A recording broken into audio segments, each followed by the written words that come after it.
जय जगन्नाथ। हेलो सांग मैंने केमती अच्छा मु आज पुणी आ गोटे नुआ भिडियो आपण मानक स्वागत जनाऊँगी।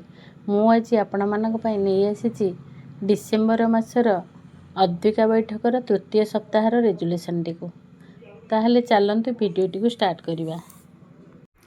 अद्यता 20/12/25 दिबा 1 घटिका समय आम डैश अंगनवाड़ी केन्द्र ठारे आपण मैंने निज अंगनवाड़ी केन्द्र नामटी को लिखिदेवे।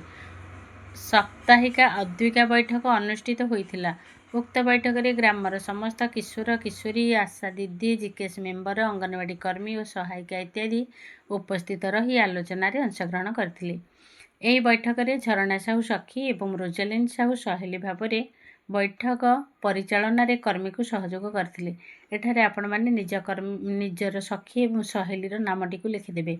प्रथमे कर्मी उपस्थित थिबा समस्त सदस्य मानकु स्वागत जणाई आजिर बैठकर कार्य को आरंभ करथिले। डिसेम्बर मासर टॉपिक बंधुत्व संपर्क तृतीय सप्ताहर आलोच्य विषय परिदर्शन प्रतिभा अन्वेषण और खेलकूद। प्रतिभा अन्वेषण कार्यक्रम तृणमूल स्तर रे किशोर किशोरी मानक मध्य विभिन्न लोकायत प्रतिभा को चिन्हिबा लोकलोचन को आनिबा तथा सेही प्रतिभार सामग्रिक विकास करिबा पई प्रस्तुत कर जाइछि, जहाँ सेमानकु सेमानकर दक्षता प्रदर्शन एवं पारिश्रमिक अर्जन करिबार अन्यान्य सुजोग प्रदान करिथाए। प्रतिभा अन्वेषण कार्यक्रम हेउछि राज्यर किशोर किशोरी मानक विभिन्न प्रतिभा को वृद्धि एवं प्रोत्साहित करिबा पई एक अभिनव पदक्षेप।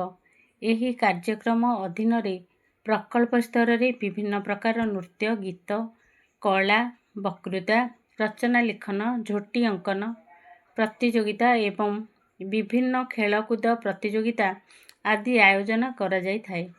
10 रु 19 वर्ष बयसर स्थानीय प्रशासन द्वारा प्रमाणपत्र सह पुरस्कार प्रदान करा जाय थाए।